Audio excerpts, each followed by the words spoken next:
ఇప్పుడు ఇక్కడ కూర్చున్న వాళ్ళలో గతంలో నేను తాగుబోతున్నానన్నా, నేను ఇప్పుడు మార్చుకున్నాను, ప్రభు ప్రేమను బట్టి నేను మారాను అన్నోళ్ళు చేతులు ఎత్తండి. ఒక్కసారి లేచి నిలబడతారు మీరు.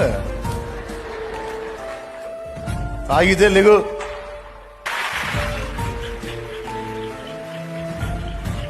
అది పైకి లేచి నిలబడ్డారు చూడండి.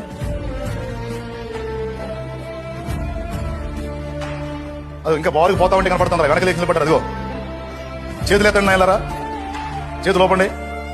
అదిగో వీళ్ళందరూ మారారు కాబట్టి ఇప్పుడు వాళ్ళ సమాజాలు ప్రశాంతంగా ఉన్నాయి. కానీ వీళ్ళు అదే తంతులో కొనసాగినట్టయితే వాళ్ళ కుటుంబాలకి, బజార్లకి, సమాజాలకి మనశ్శాంతి ఉండేదా? ఇదిరా క్రైస్తవ్యం అంటే. ఇక్కడ కూడా ఉన్నారు ఆయన నాయసరా కూడా. జీవితాలు మారిపోయినాయి. ఈరోజు క్రీస్తు సువార్త వల్ల దేశానికి నష్టమా? కూర్చోండి. Thank you.